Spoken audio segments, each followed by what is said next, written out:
Welcome back to another episode of Strictly Sports, your one-stop shop for all things football. Okay. I am excited to be here. I think there's so many interesting topics to discuss today.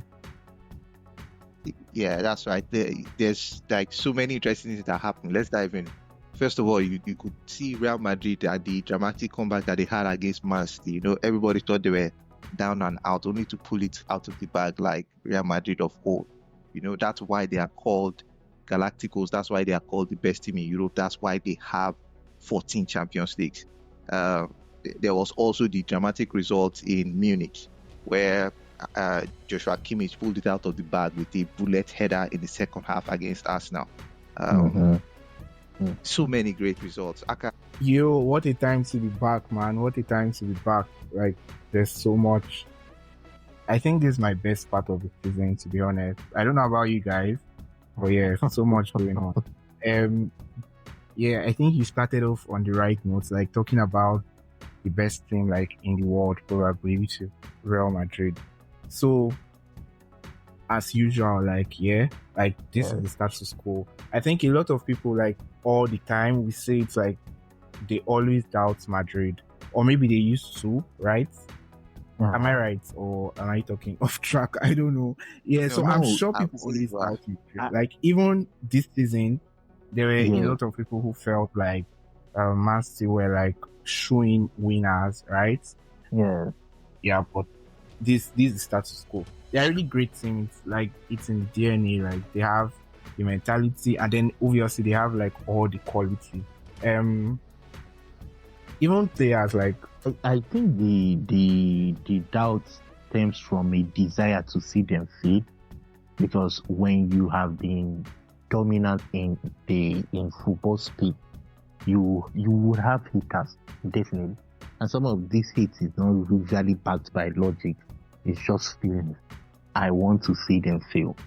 So I believe that at some point when they were about to do their back to back, my hatred for them was fueled by nobody has done back to back. They did back to back and they were trying to get their triplet, and I was like, it has never been done. So I'm speaking from personal experience, and I know a lot of people are operating within this situation that I just explained. That the doubt is not because they don't see the quality, it's just desire. They are expecting that Real Madrid will fail, and every time they do, Real Madrid keep on knocking the hatred out of the park. So to be honest, I think you are 100% right. A lot of the people that doubted Real Madrid, it even, like, you know, it messed with my head a little, because I was surprised. Didn't Real Madrid win the Champions League about 2 seasons ago? So I was really surprised by how they were downplayed after the draw, how people were saying Man City were going to win. First of all, we've seen Man City have not looked like the juggernaut that we know them for. Haaland has been off form. Kevin De Bruyne has been in and out of the lineup, even though he has been phenomenal. Bernardo Silva is not his usual self. Phil Foden is in the form of his life, but you know, Man City have not looked. They've won games, you know, but they've not looked their usual self. So I was of the opinion that, you know, Real Madrid had a great chance, and my main prediction was that. Sorry, I want to refresh my memory. Weren't Real Madrid finalists last season, Champions League? Who did City play to win it? In the finals? Yes. No, it wasn't Madrid. Their old age. It wasn't Madrid. It was. I can check for you just now. Okay. Yeah, they played someone that they were Inter Milan. Oh yes, Onana and Lukaku. Yeah, Inter Milan. Yes. Inter had so many chances to. They didn't have so many chances, but they had chances to score, especially in the second half. That Lukaku, I think there was a Lukaku chance that we all had our hearts in our mouths. Like, what did he do there? But and his brother. we found our way back. We found our way back to blame Lukaku, right? Yeah. If I remember correctly, he was a substitute in that game, right? Yeah. He wasn't. Look, Yeah, he wasn't. He wasn't. yeah, but let's prime- blame Lukaku. Nah, No, it's fine. look at We are the not thing. Fine, let's blaming blame Lukaku. Lukaku. We are not blaming Anyways, Lukaku. I think you guys were talking about Man City and Madrid. Yes, So yes. No. Before we move on, what is this? You seem to have like it's a It's soft nerve spot. in a soft spot for Lukaku recently. It's not just even in the group chat. Like you've been a very very volatile when anything is mentioned towards Lukaku. Could you elaborate? Do you know what? Lukaku at You know how I Liverpool? feel. You know how I feel about Lukaku, right? Mm. You know how I feel about him. He's a quality striker, yeah, and maybe he wouldn't work in every system, like work for everyone. But whatever anyone wants to say about Lukaku is quality, yeah, and I love Yes. that. So I don't know. Am I wrong to have a soft spot for him? No, No, I don't outside having him at Liverpool.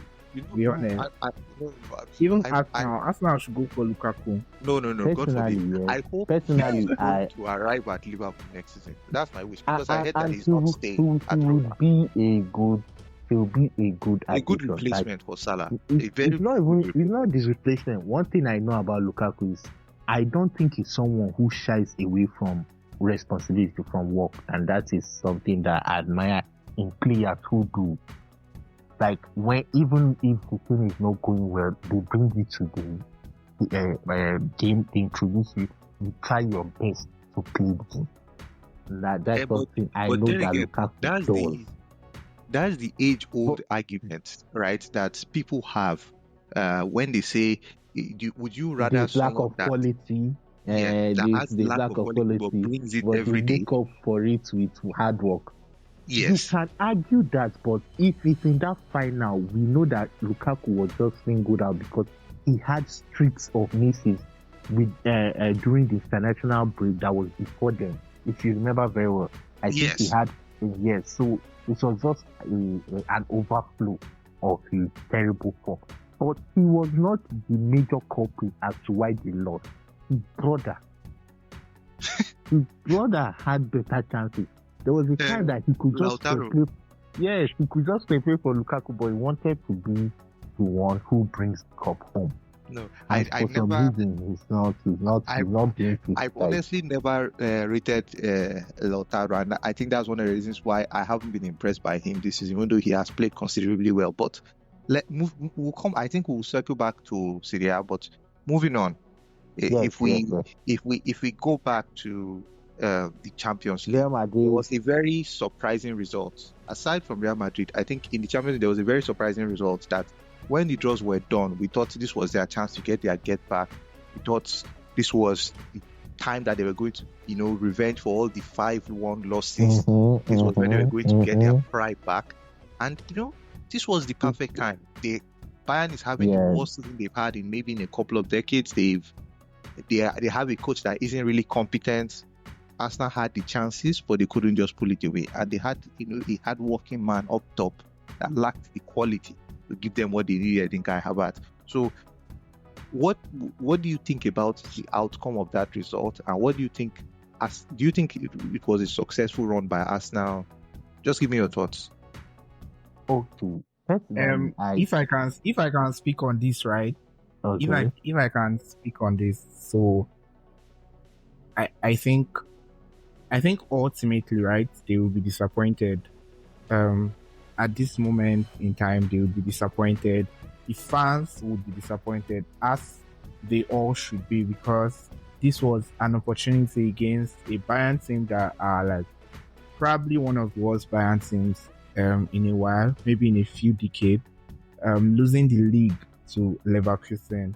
And well, Arsenal have been one of the best teams in Europe and in England. Obviously, that's why they are in the title race and then in the quarterfinals, right? So, in my opinion, they've gone up a level from last season. They've made some progress, though the team still lacks. It still lacks maybe a few pieces, one or two pieces to be a top contender for the Champions League, be at the level of Manchester City, be at the level of Real Madrid, right? So, because I think those are the two best teams in Europe, if you ask me. Right, over the last few years, they've been the best team. So that's the level you're looking at. But Arsenal have come up a level. Like if you look at it objectively, right, Arteta has been making progress. A lot of people would probably disagree with this, but I feel he has been making progress. So one thing that would make me bullish on Arsenal is they have like quality players, right? And we are talking about extremely quality players. We are not talking about just average, above average players. They have a few, maybe 3 or 4 extremely quality players that would be among the best in the world or among the best in the country in their positions, right? They have like Odegaard, they have Declan Rice, they have Bukayo Saka, right?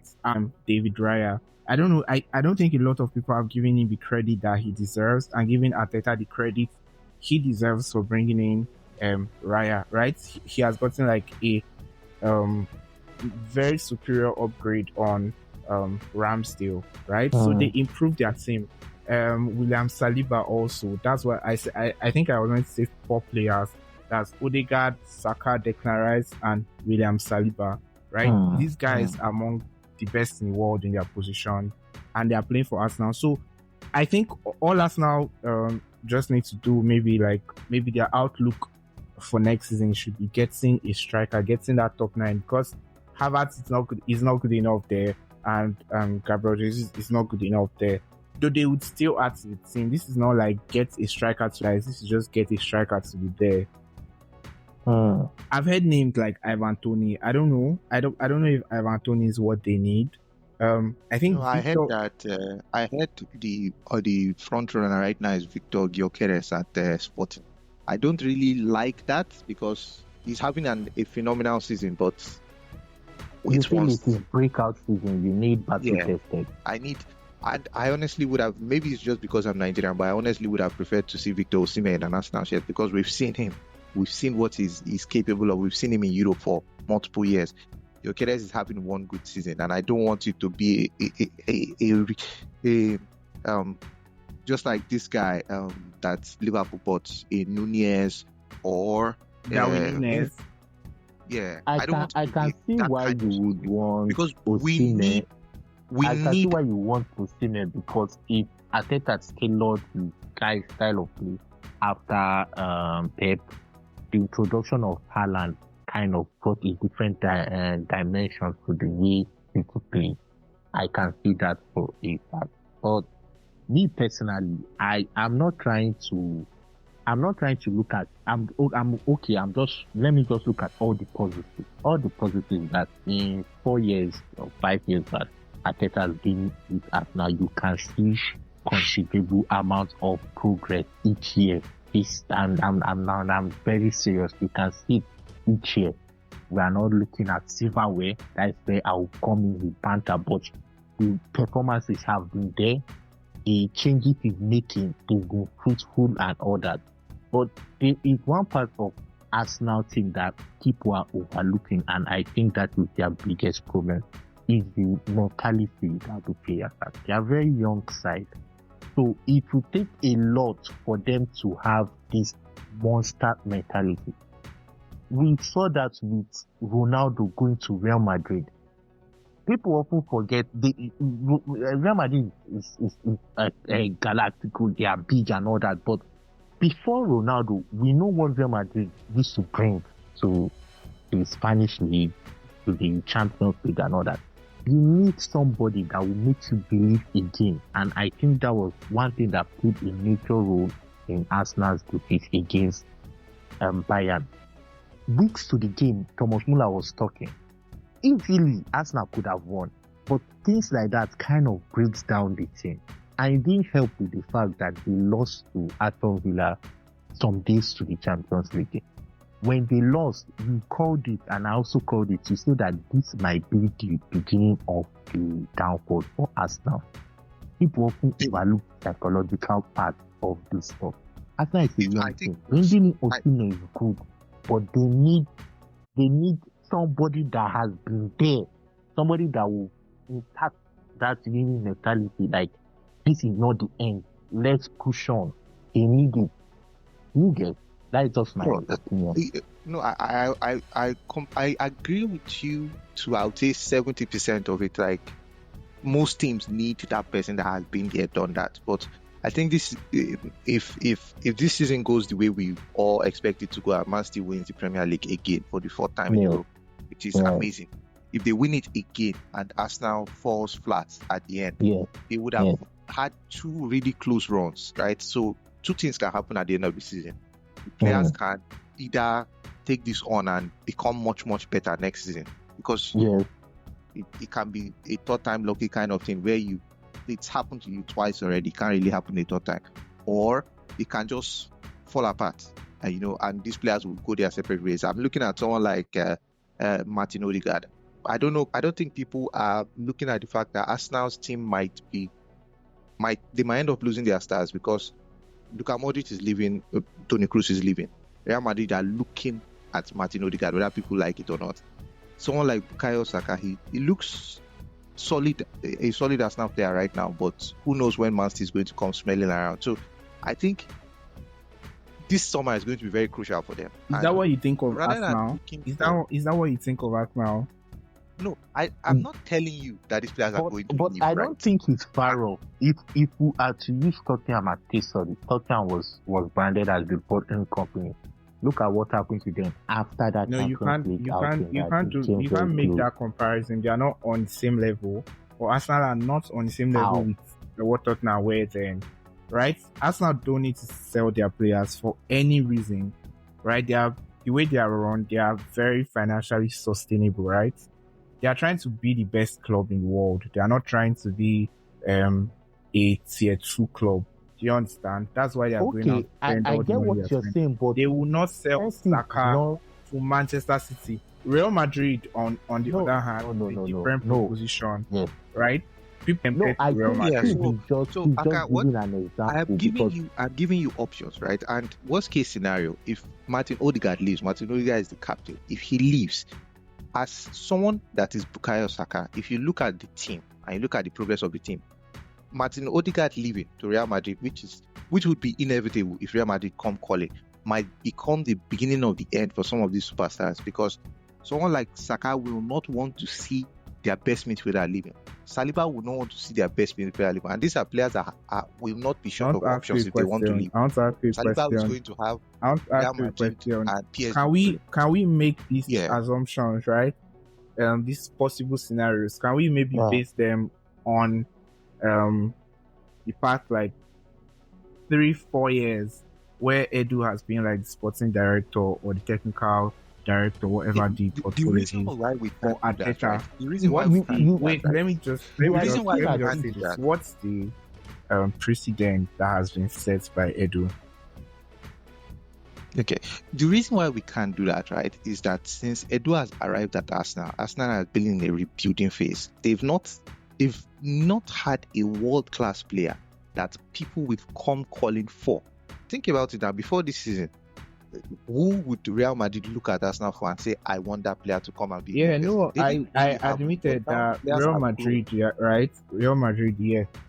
That can't definitely have not just Odegaard, it could be even a defender, it could be I don't know. I don't think they can sell Saliba, but maybe Gabriel or something like that. But anyone can get But tempted. look to at the way I'm Madrid. looking at Do it. you understand? But Man City, that's my point was Arsenal would No, never I sell any I of their think stars the to Man Manchester City- City. The Man Never. City example was just him. I think what he was doing there was, first of all, you have to take into consideration that a lot of English players don't like to leave England.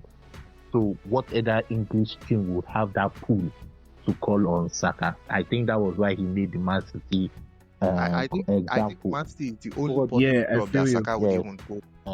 But I have Yeah. doubt. I have But serious what doubt. I'm looking Yeah, at they have here the is capability. it's not Maybe Liverpool. You it's guys don't not think that- Liverpool have the pool to make I don't if think make club those leaves, signings. I don't if think- club I don't think leaves, if club leaves, we don't know what direction Liverpool might be heading to. It will be foolish kinda for do, Saka bro. to leave We kinda Arsenal and go do. to Liverpool. you are speaking as a Okay. Liverpool fan, but the But truth is, that's okay. But look at what I'm saying. What I'm saying here is that you're looking at it in the aspect where the Liverpool Arsenal board they agree with Arteta and they want everything to go with Arteta. No. But also look at the fact that there might be some players who feel, okay, I don't know where this is heading to. This has been 4 years, 5 years. It does not look like we're about to break this barrier. Especially if Pep still remains in City. For somebody that has not, you've been having close calls. It's good enough reason for you to look outside. You are looking at Zaka winning the league and they've been kind of small bantered. It's going to get to players who feel they can do better outside. It's not really up to Arsenal saying, okay, we want to keep you around so that we can build around you. There was something Pep said about Palmer. He said, he told Palmer, give me 2 years. Palmer felt, I can't wait. And this is the thing that goes on with players who believe themselves. They might be like, okay, look, I don't know how long this is going to take before we actually start making it. I can't wait. I think that is the angle he's looking at. And that was why I brought the Tottenham comparison. 100%. That is one of the reasons I believe Harry Kane left. If it comes to love for Tottenham, Harry Kane has that. But I can't wait. Look at the team he went to, team that he was guaranteed. Everybody felt that Bayern owns Germany, and look at the way it turns out. So that's my angle here. That is basically, I'm not saying that Edu and Arteta don't see the project, they do. But these players understand that even after they've gone, the project can still be around, but they might not have enough time for themselves. That's my I think we are obviously already talking about the three contenders for the English Premier League title. So where are you guys hanging your hats? I think at this point everybody would say Man City has the league winners, right? Based on like previous precedent. What do you guys think? I thought about that, right? After the Aston Villa result, in my head it was Man City have won the Premier League. But looking at what happened against Real Madrid and how and what Pep said about Kevin De Bruyne and Haaland, and the fact that Man City have, I think, the FA Cup semi-finals coming up, right? Yes. I think they are going to have 3 or 2 double game weeks before the end of the season.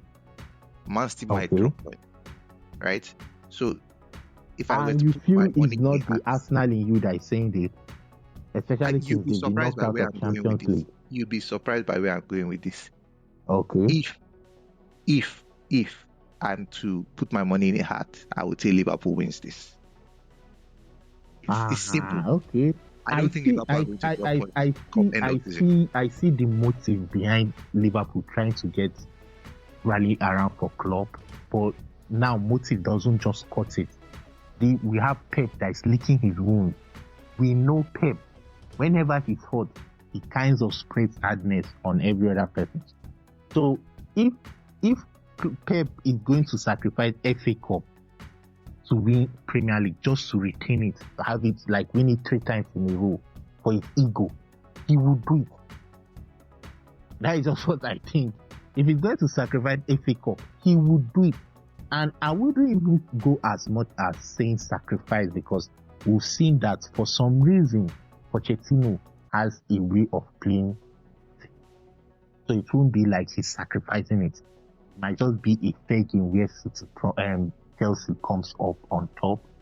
But I can almost certainly assure you that with what just happened to City, they should just give them the cup. Let everybody just go. No, the thing is, if Haaland misses any considerable time, even if it's one Premier League game, and Kevin De Bruyne also misses that Premier League game, regardless of who they are playing, don't forget, we have come to the business end of the season. Everybody is playing for something. It's serious. Everybody's smart. I don't think there's any difference between playing Chelsea, Man U, or Luton right now. It's just maybe, okay, if you are playing Liverpool or Man City or Tottenham, you'll be worried. But if you are playing anybody below 7th, 8th, this is not even banter. If you are playing anybody below 7th, 8th, they are going to bring their A game, and it is going to be. You have to show your everyone is vicious now. Yes. Yeah. Yes. I think I'm not ruling out Arsenal, right? I'm not ruling Yes. out Arsenal, but Arsenal have the worst 4 fixtures left among Fixtures. the Yes, teams, yes, right? yes. So Yes. they can win it, if they're lucky. But given the way they've had, like, their heads are down, I would expect to see them against Hull, and I said Hull, Wolves, same jersey. I would Okay, expect to but see let them me ask, against what Wolves is and the just point beat Hull. difference? What is the point difference between City and Liverpool? I think maybe that is one of the reasons why I'm feeling that City already has it on lock. Because if It's 2 points. 2 points, that means if City loses a game and Liverpool wins, Liverpool comes up. No, most likely we would Does need City have City to draw. a game at hand and outstanding? No. It's 73, 71, 71. And they've all played 32 games. 6 games to go, sorry, not 4. So in a situation where City loses just one game, we are almost certain that Liverpool will win everything. It's unlikely that City loses. It's highly unlikely because they don't really have any game you look at. I don't like, think it's damn, unlikely that that game City loses, right? Or maybe it's unlikely that they lose. against smaller But teams. I would say it's Yeah. likely they drop points in at least one game. But the question we should be asking ourselves is, the other guys, are they not going to drop points? So it's just about who is going to drop less points, right? Because yeah, and Liverpool that's the who are reason why I most didn't likely going to mention drop points. Arsenal. That's also are most likely going to drop points. Liverpool will drop points against who exactly? I don't think Liverpool drop points. Liverpool Top out end of any European competition, so they are still at Man City. I think they are even clear than Man City because they are not in FA Cup. Yeah, I don't think So they Liverpool have- drop points. yeah. Because Uh-huh. they play Just 6 games Liverpool left. play Just 6 Fulham. Premier League games left. Liverpool play Fulham, Everton, West Ham, Tottenham, Villa, Wolves. And knowing Klopp, and knowing that Salah, Trent, and Robertson should be fully fit for Aston Villa, This is I don't think they where drop points. this is where Liverpool shows why they are Liverpool. They will show this fearless side of them. Even if they conflict, they will keep on coming at you until they start winning. And that's the scary part about Liverpool. Yes, this is where Liverpool is going to show that they are Liverpool. Coupled with the emotional side of it, that okay, we want to do send third party for our boss. We want to give him 2 trophies, we could not give him 3. This might actually come down to the last day of the season, especially if Man City drops points. If Man City finds a way to draw a game somewhere, it might actually come down to the terms. Because if they draw, all teams will be level. If Liverpool and Arsenal win their games, and don't forget, Arsenal play. It's a double game week for Arsenal and Liverpool, right? And Man City only play 1 game. So they going into Man City's next couple of games, they would be behind Liverpool and Arsenal in the table, but with a game outstanding. So I am very sure that is going to play I am very sure the FA are already thinking of how to replicate 2012 Premier League final day, where they have Aguero moment, maybe it's Haaland moment this time around. It's not something that does not look like what would happen. It will even make sense for viewership and all those stuff. I honestly don't want it to happen though. Well, because I am 5th or I am 7th, I don't care. Do you get? I've been on the other side of it. It would be a terrible thing to happen, because imagine going into the final day level on points with 2 teams and you lose. You watch the title go away in front of your eyes. Let me tell you, I think you will survive. I've been there. Anyways, I think we've talked enough about the. Me personally, it's so difficult for me. I mean, I'm in a very difficult position, because the first thing is, I don't want club to win this stuff just because of hatred that I don't want Pep to win this stuff because it's tripping. It has not been done.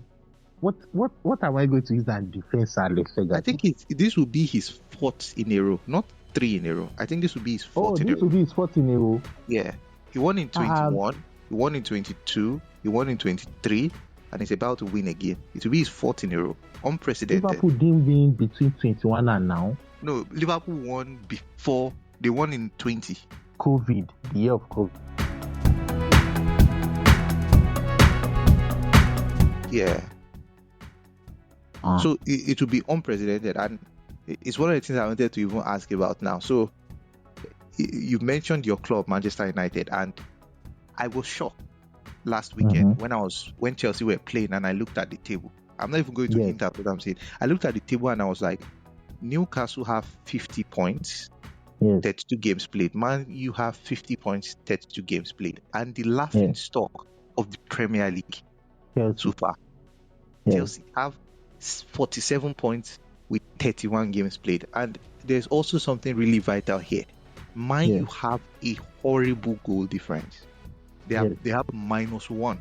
And Chelsea have 9.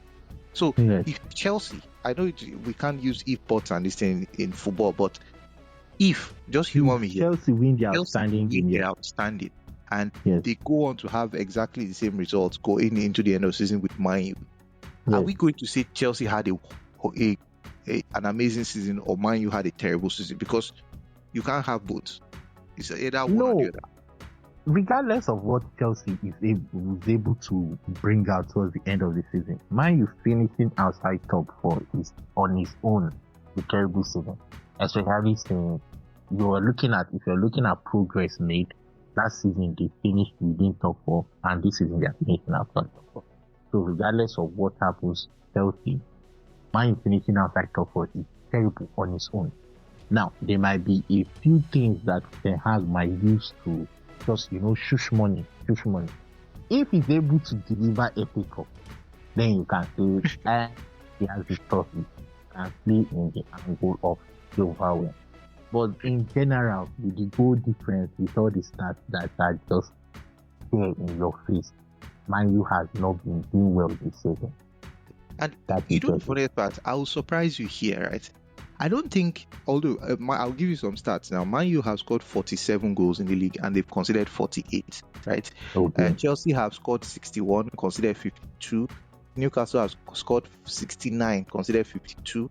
And I won't even go up from Tottenham and above, like it's 60, 67, 76.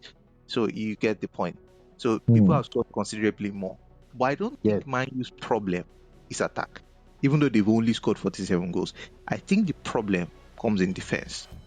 If you look, I'll give you an example of Arsenal, right? Arsenal built their defense, and all of a sudden they became extremely good in attack. How many goals has Arsenal scored? 75, and they've conceded 26. Okay. So now, when it comes to back of that defense, no, in goal difference, like one of the best instances I would give for goal difference and a low scoring side would be Jose Mourinho, the season he won 3 trophies at Manchester United. We had one of the best defense in Europe at general. Now we didn't score a lot of goals, but we didn't concede a lot of goals. I think it was 16 goals in the league that we conceded. It was very low, which is good. The problem here is Jose Mourinho packs balls. Ten Hag doesn't pack balls. Why I would lean towards forcing the attack is that Ten Hag is trying to play a style of game where he outscores his opponent. So he literally risks everything to win the ball higher up the pitch and then convert it to goal. The first half of this season saw Man U with very few goals and high numbers of winning the ball in the opponent's house.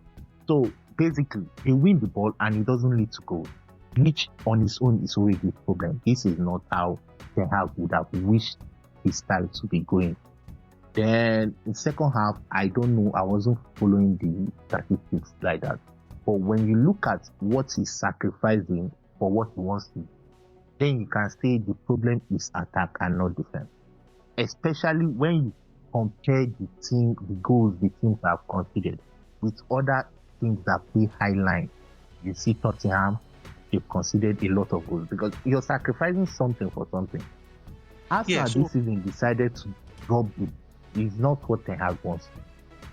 Yeah, so but now you see, the reason why I say it's defense that is the problem, I don't mean your defenders particularly, because maybe in the beginning of the season you had some woeful performances from your defenders, but now you've had some mistakes here and there, but it hasn't been terrible defending, right, from the back. It has been terrible defending from the entire team. From like a unit, like defensive unit. So the pressure from your forward line, your midfield, and your defense is not there. And there also seems to be a miscommunication between your midfielders and your defense. That's why there's always a hole. And I think you've considered one particular goal maybe 20 times this season. The same goal one time. Okay, so there's something about this particular thing that I don't think I've addressed in the past, but I'll just touch on it now, and then you can tell me if you feel it's valid. Now, when Ten Hag came to Man U, he was just basically everyone was excited because they believed he was going to bring Ajax kind of football to Manchester United. Now, when Man U played Liverpool, that we conceded 7-0. Was it 7? Yes. Most of the goals that Liverpool scored found Man U's back line. In fact, I think about 2 or 3 goals had Maguire in Liverpool's house when those goals came. Now, when you push, if you are looking at Aston Villa, I'll use Aston Villa as a perfect example because the coach has a very good team that I think he set them up in a way that highlights this point that I want to make. When you push your front line to go forward, you have to squeeze the space in between. Now, I think Ten Hag learned his lesson from Liverpool game. I'm not sure, but I want to verify what I'm saying. I think it was after Liverpool game that Manchester United backline started dropping deep. At least, okay, when you beat our first line of attack, you have to cover some space and then meet the defense. For people who have implemented this style of play effectively, what they do is they squeeze that space with their back line. So that space doesn't exist. Now you're putting 2 things. You're either telling your opponent play long and try to get behind the fence, or I'll just keep you offside. And City does this all the time. You see City defenders in your house. Why is it that they don't concede goals from long balls? Because they don't give you that space to operate with the ball. Yes. So one thing I know for a fact, and that's why I keep on saying, if anybody has followed my train of thought, I keep on saying Ten Hag doesn't have the right tools. And it's almost like, okay, if he doesn't have the right tools, why don't he play football that will suit the kind of players he has? Why I would say no is if you have a plan that you want to bring to life, you keep doing that plan and keep on taking away things that do not align with the plan. A perfect example would be you saying that Arteta needs Osimhen. Arteta just said that he needs a striker that can score him 40 goals. He could have played box overloading, a situation where anybody scores goals, midfielders, defenders, he just pushes the numbers forward. But no, in this part of his plan, what is missing now is a prolific striker. We saw the same thing with City. After they lost Champions League, Pep knew that he needed a player with presence in the box. So, me saying Ten Hag should stick to his plan, even though it's flawed, I'm saying it. I'm not blind. I'm seeing those cutbacks. It happens so often. But it's because of it has been happening so often that I am certain that we need a DM and we need centre backs that are very fast. No, it's not next season. You will not start trying to play a new style of play. I haven't really thought about it, but what you said made a whole lot of sense. That Ten Hag is caught between two tactical ways of defending. He's trying to keep his defenders back, right, without packing the box, which is very difficult to do. He's trying to press with his midfielders and Yes. his strikers, but he's not also pressing with his defenders because He's if he not does committing that, them because he wants to yeah, reduce. Yes. because Yes. he's afraid that his Mm. his centre back cannot cover. And I hadn't thought about this before, but like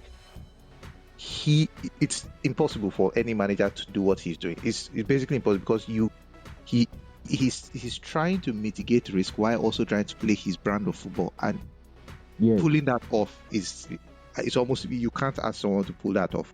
So I can understand, and I would even say that he's doing really well with the tools he has. But I'll give you an example. At my Okay. workplace, right? Yes. Yes. I have a vision that I want Yes. the way my work is going to do, because I'm going to be phenomenal when I do it that way. I'm going to be able to manage my time. I'm going to give it the Okay. best work possible, things like that. But when I am being given workload here Yes. and there, too much workload Yes. that I cannot manage, I'm being tasked to do, hey, you stop that, pick up this, Yes. finish this. This is very important. Pick up this. People are messing with my workflow, right? Yes. I get a paycheck from these people, right? Yes. And Yes. I know that if I stubbornly do it the way I want to, I'm most likely Yes. not going to perform because of the circumstances I'm given. I will have to Yes. switch my plan to suit the way the people that pay me. Yes. Do you get where I'm going to with this now? So I there get. has stubbornness Yes. might end up costing him his job. Not because he's a terrible manager, not because his plan is not sound, but Yes. given the tools he has and the stubbornness to meld his, although I can understand why he doesn't meld his plan, because if he melds his plan, it will sabotage him in the long run and he will end up losing his job either ways. Yes. Yes. You understand? So Yes. it's rock and a hard place. But if he does not perform well, let's not forget you Yes. guys have a new owner on the board. If he does not perform well, Yes. then he have to lose his job. I Especially think if he doesn't come top 7. no, what I believe is, regardless of what the outcome of this season is, there's a very good chance that Ten Hag might be laid off. What a lot of people, a lot of Ten Hag sympathizers are saying is, it's almost certain that with the new owner, they want to go in a different direction, especially if they already have a roadmap and they want a coach that will fit directly into it. What Ten Hag sympathizers are saying is, give him his last season. I think he signed 3 years initially. Give him his last season. At least, even if he's going, let those that didn't believe in him see that, okay, this guy is not all talk, he's not fraud. That's the first one. The second one is coming to your job analysis, the example you gave. If you were hired on the basis, your job description is that you have a free reign to make the workplace more productive, and this your plan to make it more productive is an original design, and you were told that you will get the resources you need. You are allowed to replicate what you have done in your former workplace, but you're being micromanaged. You see where the problem comes in. In this situation, Manchester United, I don't think is currently being micromanaged under Ineos.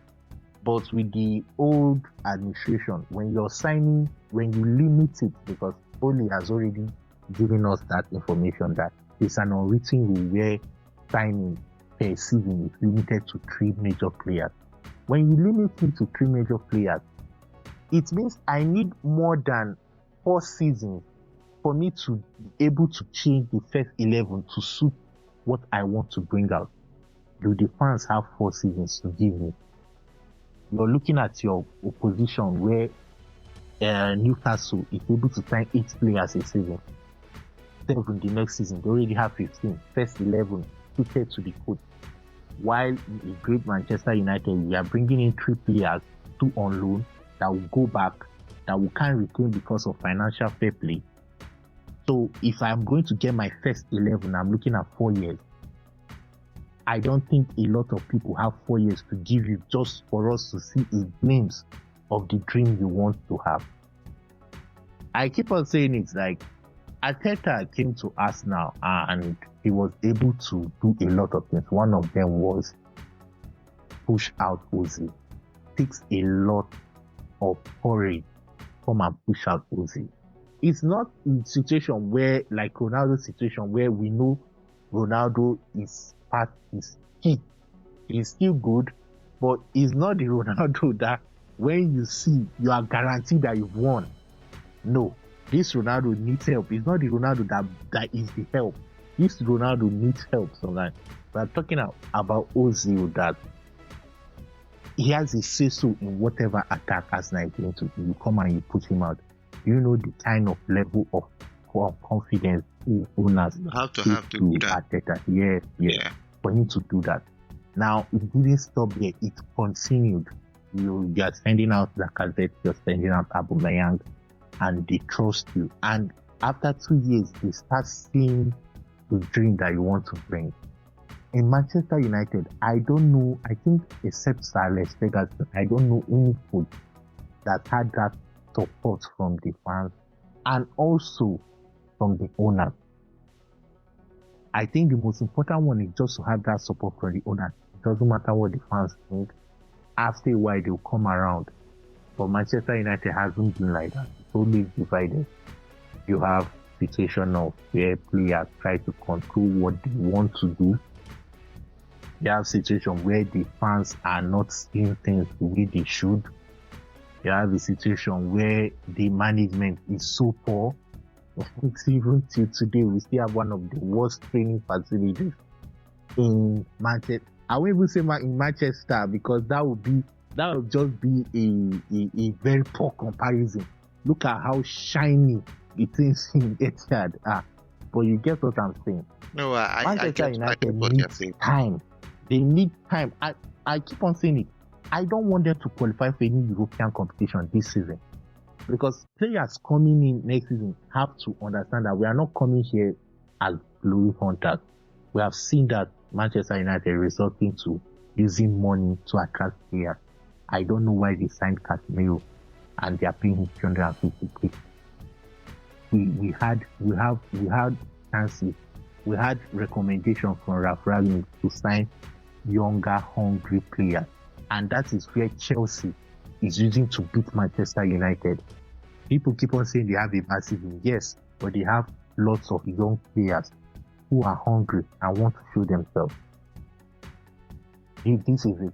So if Manchester United want to be serious, first of all, they need to either believe in Ten Hag or bring in somebody that aligns with their goals.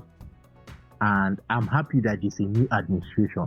But anybody that listens to me knows that the two things that I feel will make Manchester United start moving like a serious club is changing the administration, which they've done, and then offloading the players. For goodness sake, Evans should not. Do you know what it means that Ten Hag needs to ban Jones? Because Jones' family members could not tell him that, bros, Haba, you're not doing this, you are not helping this club. Ten Hag needs to ban him. It doesn't happen in any serious club now. No. You cannot be collecting salary for 4 years. You've not played anything. You are not coming there for what? No. I think you've summarized the Manchester United problem really well, but the thing is Premier League wait for no one. I failed to highlight the shortcomings that Ten Hag has. Everybody knows at this point. Everybody knows Ten Hag's shortcomings, and everybody knows Arteta's shortcomings. Everybody knows Pep Guardiola's. If you give me 1 billion, which nobody is going to give me, and you give me a blank slate, I will beat Pep. Everybody knows it. The problem is nobody has the right tools or nobody has the time to beat Pep. Klopp did it once, but his players died the next season. As in, all the Liverpool players were just having a hamstring the next season, because you can't. What it takes to beat these managers, you know their weakness. I know Arteta's weakness is his stubbornness. It's very similar to Ten Hag. His weakness is his stubbornness, and we know that Gabriel has a mistake or two in him. We know that Arteta is not going to do so until 78th minute. So I wouldn't hold Ten Hag's weaknesses to him so much. It's a performance game. That's the Premier League is about performance, and nobody's going to give you 5 years unless you are Tottenham. It doesn't happen. At Arsenal, Arteta almost lost the job in his first 2 seasons. In each of his first seasons, he almost lost the job because I think the only reason he didn't lose his job in his first season is because he was a former Arsenal player and he won the FA Cup. In his second season, that was even I think he was so close to losing it because that was when he fought with almost all his players. But was able to get through it, and in his third season, he started playing well. I think they had I can't remember what happened. I think they got into the semi-finals of the Europa League or something, where they lost a foolish. So he's had really Up close. and down. You understand? Yes. So, but the difference between Arsenal and Manchester United it is in the name. Arsenal is Arsenal. I'm an Arsenal fan, but we are no Manchester United. Manchester United is supposed to be the biggest team in England. So if Manchester United are going to act like Manchester United and not act like Man U before Ferguson, Yes. I don't think Ten Hag is going to last the end of the season. Even if he comes sixth, it's a thing of pride. Someone has to take the ball. It might not be the right person, but someone has to go to show that this is unacceptable. And then you also need to let go a lot of these players, Martial, Rashford. They need to go. It doesn't matter how Rashford scores 10 goals before the end of the season. He needs to go. If you follow the way Ineos does things, you understand that it's a very good chance that Ten Hag will get fired because Ineos did this at me. You get? They basically just came in, they looked at everything and they were like, nah, a lot of things have to change. The reason I'm very skeptical as to firing Ten Hag is that the replacements are not promising. People keep on saying Southgate and they are laughing. They are having a laugh about it. These are Man U fans. So if it's the ops, if it's the opposition, I understand why they will be wishing me bad. But these are Man U fans. These are Man U fans talking about Southgate and they are laughing. Why do you want to sign Southgate? They say Southgate is a very good friend to Sir Richley. So they okay, say, so yes, now and for some reason he has been coming towards Manchester. The hater in me wants Ten Hag gone now, even more, because I wanted to get Southgate. Southgate is probably the worst manager I've seen in my life. Terrible worst. You have no idea how much joy I'm going to have if it's Southgate, because one thing I know that is going to most likely happen is that they will sell Casemiro and replace him with Henderson. Southgate is going to come there with all his side chicks. All his side chicks is going to come to that club without his side. Now we are looking at 3 to 4 years of 5 defenders lineup. Terrible footballing. People don't understand that Southgate is, how do I put it? He has so much quality at his disposal as the national coach. Readily. Doesn't even show. You know what it means to integrate Kobe Mainoo at short notice into your team? You didn't grow him. You just had him available and integrated him. You know what amazes me? You know what it means to coach Bellingham? I don't want to get into this, right? I think we've even spent too long on this, but what amazes me is how you can have, I'll name it just a few players. You have Harry Kane, Bukayo Saka, Palmer, Foden, just to name a few, right? And you still manage to play 5 defenders and 2 defensive midfielders. How? Oh, I see the amount of care that I'm going to collect from Manchester United fans. I want to find a way to monetize it. I think this is what is going to blow me. This is what is going to make me filthy rich, because the tears will be so much.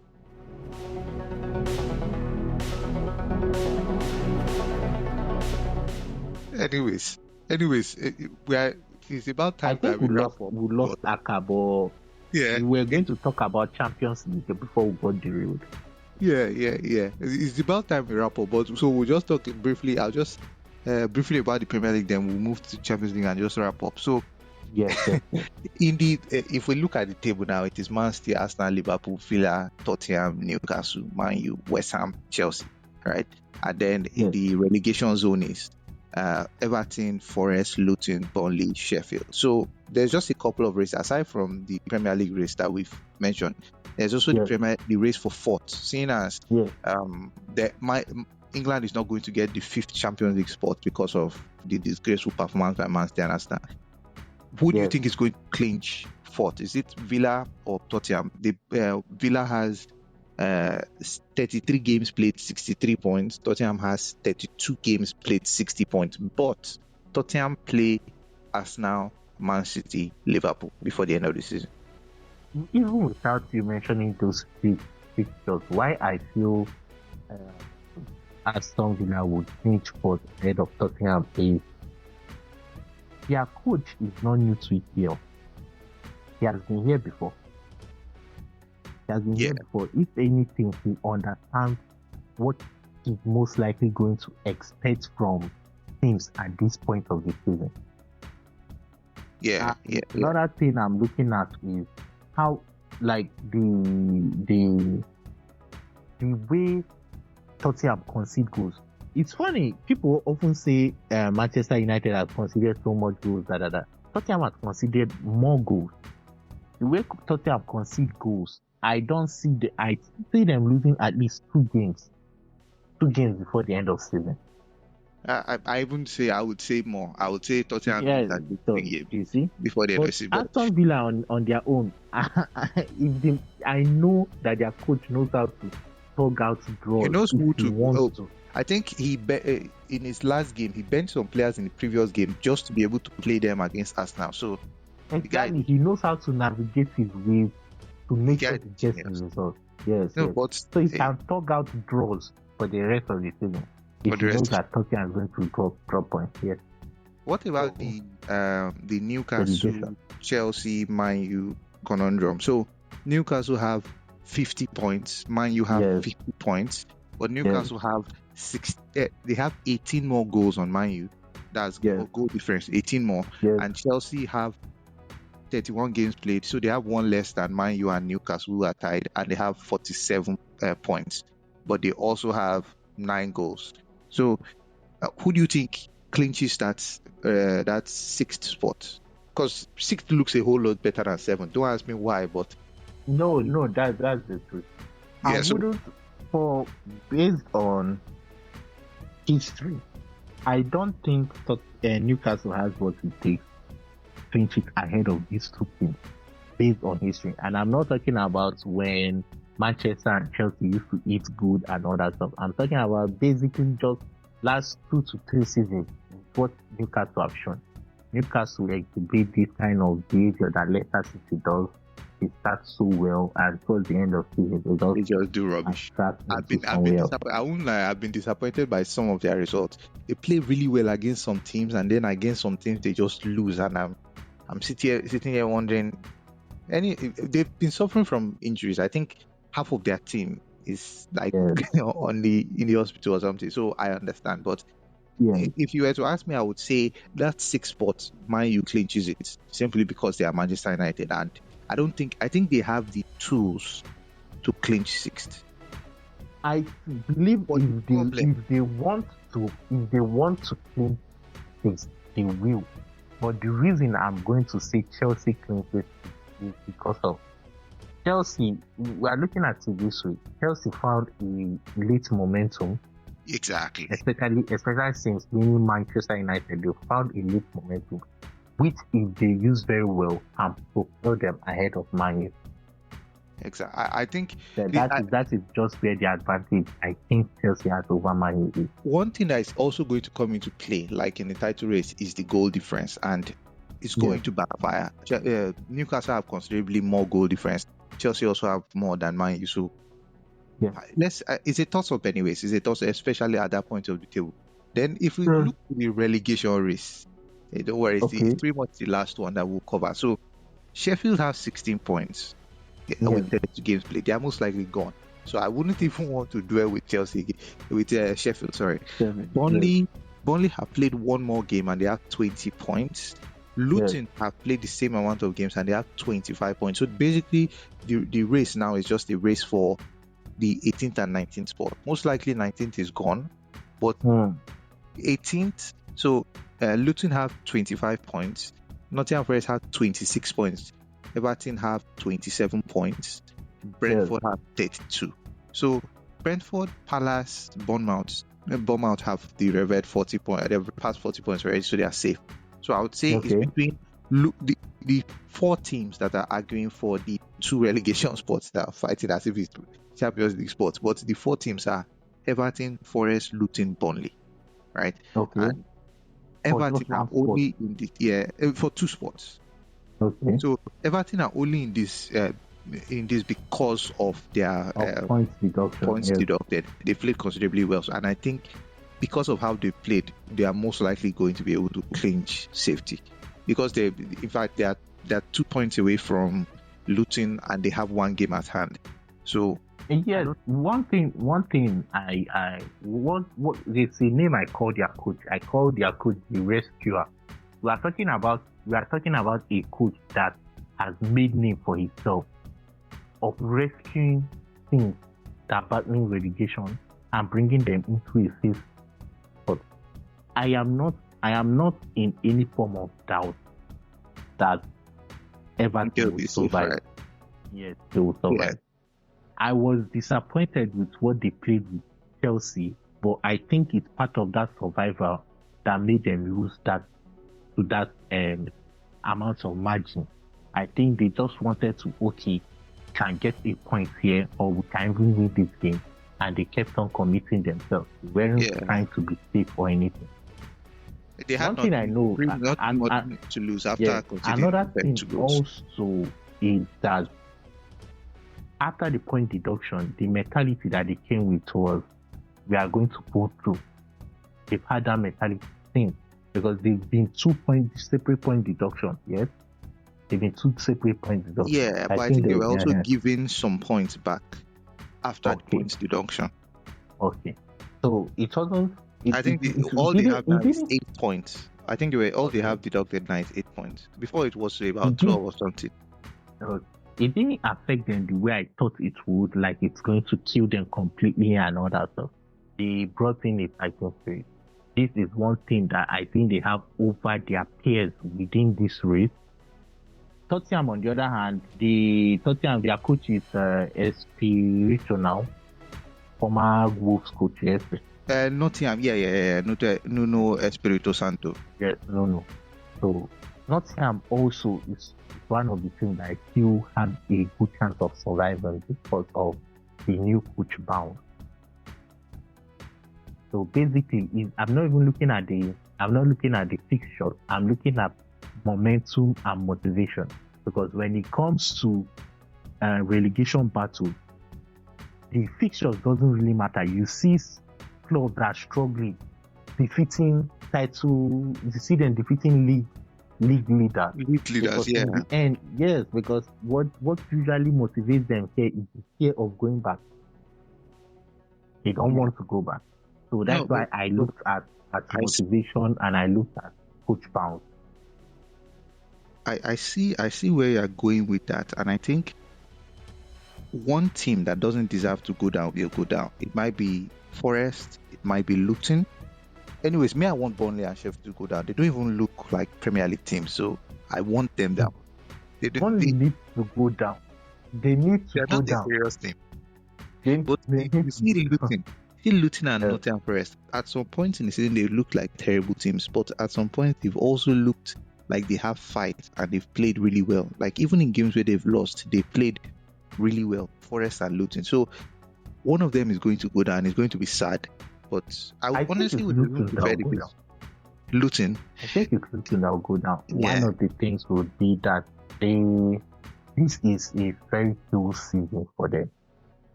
And they didn't spend. If they were going to survive, that's what I want to go to. If they were going to survive, they need more than just fairy tale. They needed the financial backing.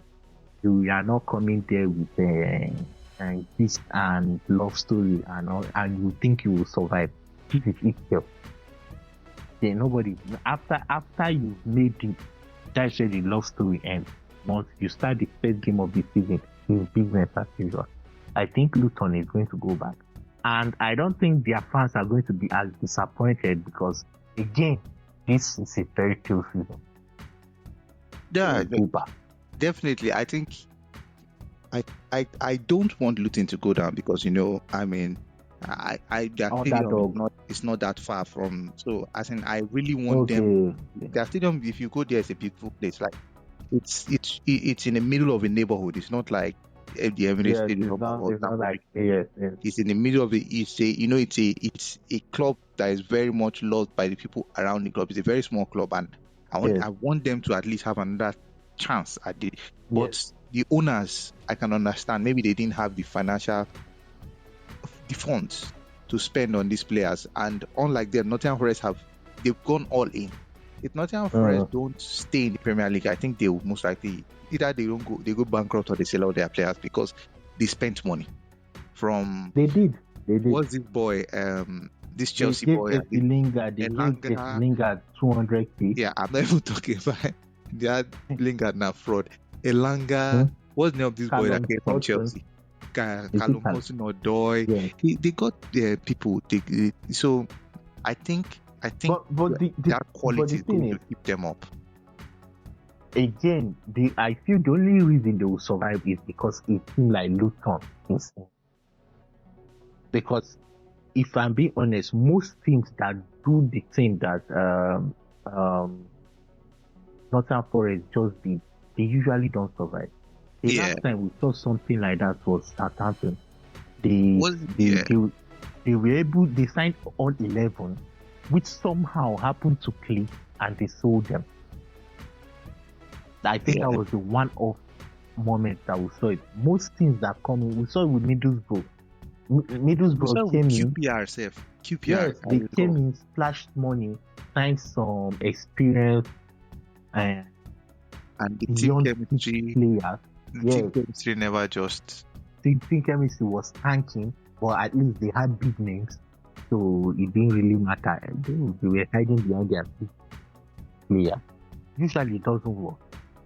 So, but the only reason Nottingham is going to survive is because there's a team like Luton. There's always a Luton. Anyways, I think that we pretty much come to the end of the pod. I'll just ask you one last question before we wrap up. There's Champions League, right? Now, Arsenal is gone, Man City is gone. I already know the answer. Oh, my enemy. Anyways. My enemy. But there's Bayern Munich, Dortmund, and Kylian Mbappe, the traitors PSG.